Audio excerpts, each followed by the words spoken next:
Welcome to the Kino Cave, and because the Punisher is back in Daredevil Born Again, I was in the mood for some Punisher stuff. I watched all of his cinematic outings, and that really inspired me to talk about his costumes. So we are back with Costuming Chronicles. Today is the turn of the Punisher. Now, because apparently if you mention it at the start of the video instead of at the end, people tend to do it more. Like the video if you like it. And comment below what's your favourite Punisher look throughout all 4 live-action adaptations.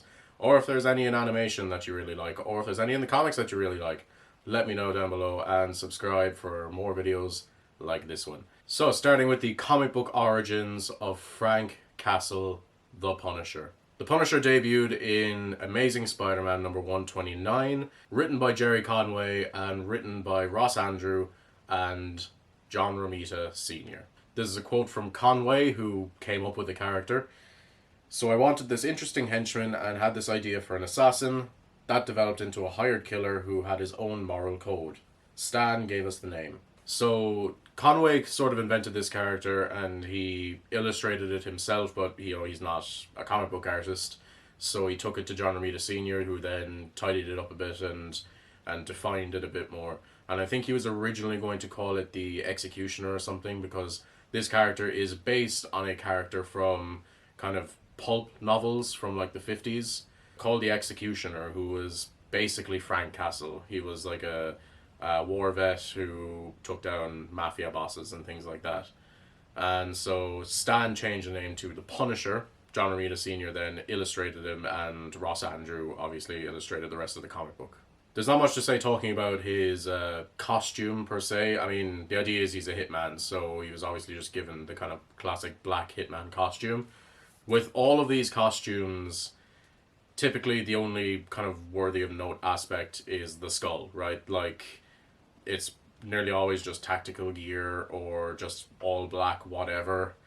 And then there's, the white skull, and that's kind of the only thing that people really care about, including the costume designers. And boy, nobody likes talking about the Punisher, by the way. We'll get into it in a minute. But Conway later described the skull as a symbol of a systematic failure of equal justice. Now, elephant in the room. The whole cops thing.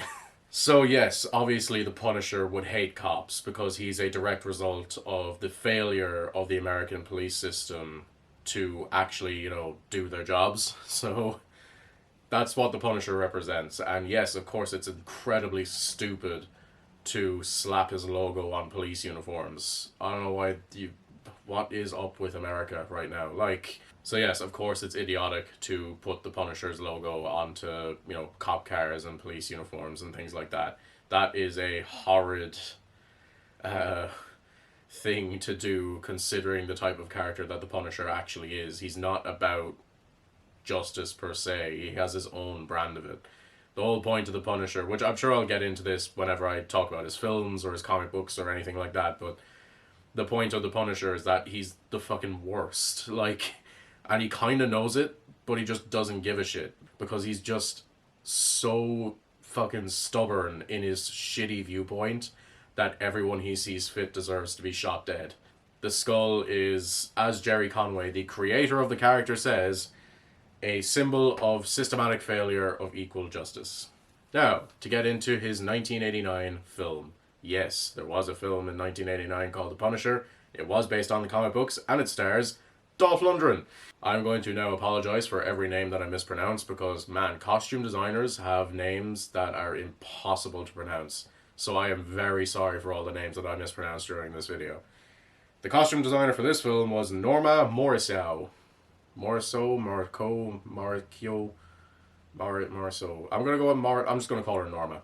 Yeah, I could not find any information about this, but in fairness, this is less a costume and more just here's what the Terminator did. It's clearly just based on the Terminator. The jacket was made by Jeremy Bailey, who in the world of fashion, I think he's quite famous for making really nice leather jackets. And to be fair, I don't hate this costume. I think this costume would be improved like a solid 85% if it just had the skull on the shirt. Because when you ignore the fact that it doesn't have the skull, This costume's incredible. Like, it's got a dope 80s leather jacket. You know, you've got the dirty black shirt with the gun holster vest thing. 80s black pants on and big boots and stuff like that. And I just kind of love the look of Dolph Lundgren as the Punisher. I think that really works as like an 80s Punisher. And I don't hate the movie either. But yeah, what are we doing with that skull? Like, now in fairness, Mark Goldblatt, the director, did say that he regretted not putting it on.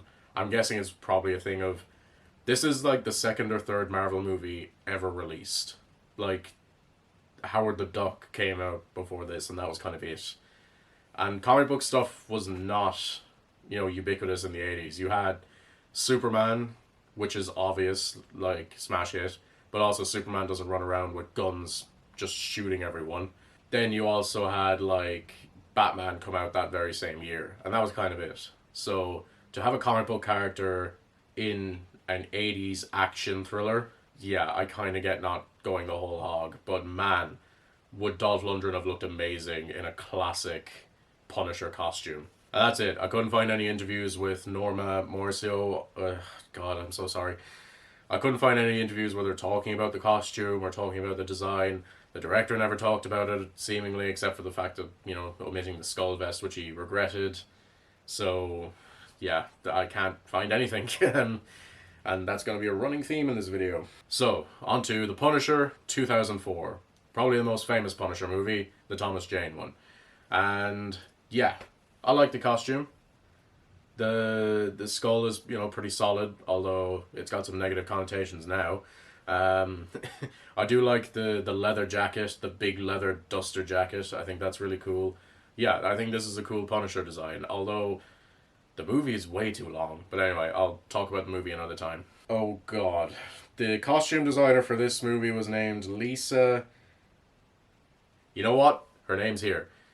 Just, I'm not even going to try. I'm very sorry, Lisa. I don't know how to pronounce your last name. The only piece of information that I could find on this movie was that when the teaser trailer released, it apparently had a nice big bold white skull, which would have been awesome, but apparently there was complaints about it being too silly, so they wore it down a bit and made it a bit more grey, and yeah, great. So that's also going to be a running theme in this video. And yeah, that's literally all I could find. I couldn't find anything else about the costume, anything about the design of the skull, even though it's like the most popular Punisher logo. Yeah, this has been a dire costuming chronicles, to be honest. It's not been a great one. On to Punisher Warzone, the best Punisher movie. If you haven't seen Punisher Warzone, because like it lost a lot of money, it's like, I think it's actually like the biggest box office bomb in like Marvel movie history.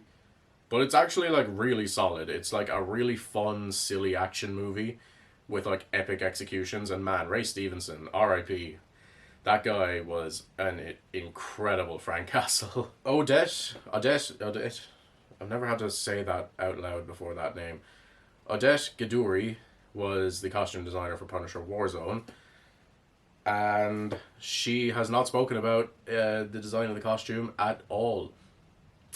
I really looked, guys. You know, if anybody out there who's watching this video has any information about the Punisher costumes, you know, send me a link to any interviews or anything like that, or like just anything at all, because again, this stuff is dire. To be fair, I couldn't find any behind the scenes clips because I don't own any of these movies on like Blu-ray or anything. So if you can find anything like that, please send me it.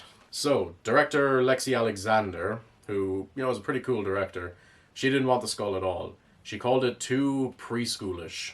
What the fuck are you talking about, Lexi? What do you mean by that? Yeah, I'm not really sure what was going through her head. Maybe she'd feel differently nowadays, but yeah, she didn't really want the Punisher logo at all, which is kind of insane considering the other stuff that's in this movie. But she thought it was too silly, and she eventually compromised with the studio, and she put it on. However, you can't fucking see it in like any shot in the movie that isn't dialed up to 100 in lighting. You can't see the fucking thing, like, at all. It's barely visible in the movie, so come on, just make it bright white, please. Like, The whole point of the Punisher logo being a solid white skull against a black background is that that's what you see coming at you when the Punisher is coming for you. He wants you to know that he's coming at you. That's the whole idea behind the skull. So why are we so afraid to put it on? So yeah, I mean, I like this costume. If the skull was brighter, it might have been. Well, actually, no, the Netflix one's pretty good. This is one of the better ones, though, in fairness. And I mean, Ray Stevenson just fills it out so well. Like, he just looks like Frank Castle. Like, he really, like, this is a kind of a tired talking point. Anybody who's talked about this movie has mentioned it, but Ray Stevenson just looks like Frank Castle from the comic books. So yeah, I couldn't find anything else about the costume, anything about the vest, or the specific design of the skull logo. Odette Gadori didn't talk about it at all. The next one's gonna have to be like Spider-Man or something, because that's gonna have lots of information. This has no information. These movies are just completely forgotten by society. On to the Netflix Punisher. Now, you would think that being a very popular show played by a very excellent actor who has come back recently, you'd think there'd be a lot of information, a lot of behind the scenes stuff about the design of the Punisher from Daredevil Season 2 or the Punisher show. You would think. But nobody's talked about this one either. So, the costume designer for Daredevil Season 2, watch my video, and the Punisher TV show was Lorraine Calvert. And she has a lot of opinions about her costume design for Elektra. She has like one opinion on her costume design for Daredevil. She has not once spoken about the Punisher. Nothing about the type of vest they got, what is it custom made. I'm guessing it was, because I mean, no actual bulletproof vest looks like that. So I'm guessing it was custom made. Nothing about how or why. Nothing about the specific design of the logo. I like the logo, but like half the face of the skull is missing in like every promotional material, so it looks good on him. However, I feel like not finding a single interview about the design of the Punisher costume is really emblematic of the importance that the show placed on it. Because I watched all 3 Punisher movies and I was still kind of itching for more Punisher stuff, and I kind of want to get into his comic books, but I'm also like reading like 3 different runs at the same time right now, so you know, my comic book card is a bit full at the moment. Punisher can wait. But I wanted to consume more Punisher stuff, and so I went back to the TV show. I'd already seen Daredevil Season 2 because I did a big Daredevil rewatch recently, and I got like 4 episodes in and I was so fucking bored. It's a well-made show and it's well written and all the characters are really good and they're played by excellent actors. But god damn it, why doesn't he put the skull vest on? I'd watched it all when I was a teenager, like both seasons, and I wanted to go back to it and look at it, you know, with a more kind of developed brain, and, you know, I've learned a lot more about filmmaking since then. I've seen a lot more TV shows since then, so I wanted to like critically reevaluate it. But 4 episodes in and I just didn't want to watch it anymore. I can't bring myself to put it on and sit through another hour of Frank just moping and like giving out to Micro and all that kind of stuff. Like, just make him put the vest on. That's all I want. I just want like 8 episodes of him just executing people, man. Like, that's the whole point of the Punisher. Just make Punisher Warzone, but over and over and over again with more interesting villains. Also, what's going on with Jigsaw? Like, seriously? Like, Jigsaw looks like this in Warzone, and like this in Punisher Season 2. And he's more self-conscious in Punisher Season 2. Yeah, guys, I don't know what to tell you. I can't believe that I couldn't find an interview with Lorraine Calvert or any of the showrunners about the costume design of the Punisher. You think that that would be like the first thing everyone would talk about. Even John Bernthal didn't talk about it. He talks about the boots that he wore because he really likes Bates combat boots. I've worn them. They're actually pretty comfortable. But nothing about the skull vest or the design of the white skull or anything like that.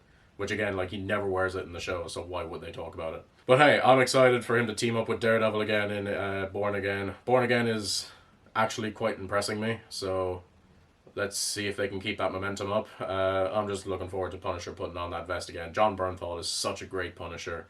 He's like tied for me with Ray Stevenson on like Punisher performances. But yeah, I think he's incredible. I'm really excited for that special that he's supposed to be doing like next year or something like that. Like just an hour long like special of Frank just, again, hopefully just doing his thing. Also, I cosplayed the Punisher one time a few years ago. Pretty happy with it. I got like an actual bulletproof vest. Well, it's not bulletproof. I think it's like stab proof. But yeah, I got an actual vest, and I like used fabric paint to put the skull on. I'd probably make some changes if I were to do it again, but I'm really happy with it. And that coat was comfortable as fuck. Ask BHL husband, he's back, he wore it. So yeah, that was kind of Costuming Chronicles about the Punisher.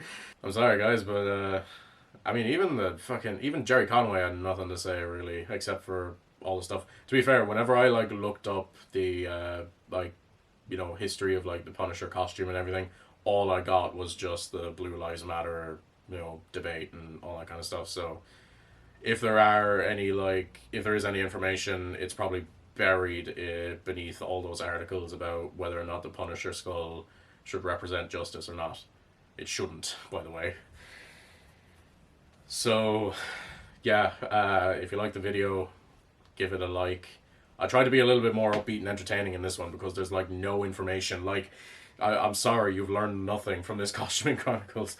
I'll do like Spider-Man or something next time and we can have a good time about that. But yeah, that was the Punisher. Either way, I'm looking forward to more Punisher content. I'm looking forward to reading more of his comic books. Apparently Garth Ennis is like the best Punisher writer, so I'm looking forward to digging into some of those books and seeing where it takes me. So give the video a like if you liked it. Comment below, what's your favourite adaptation of the Punisher? What's your favourite Punisher look? Who's your favourite Punisher actor? Let me know. And subscribe for better videos than this one. Have a great day.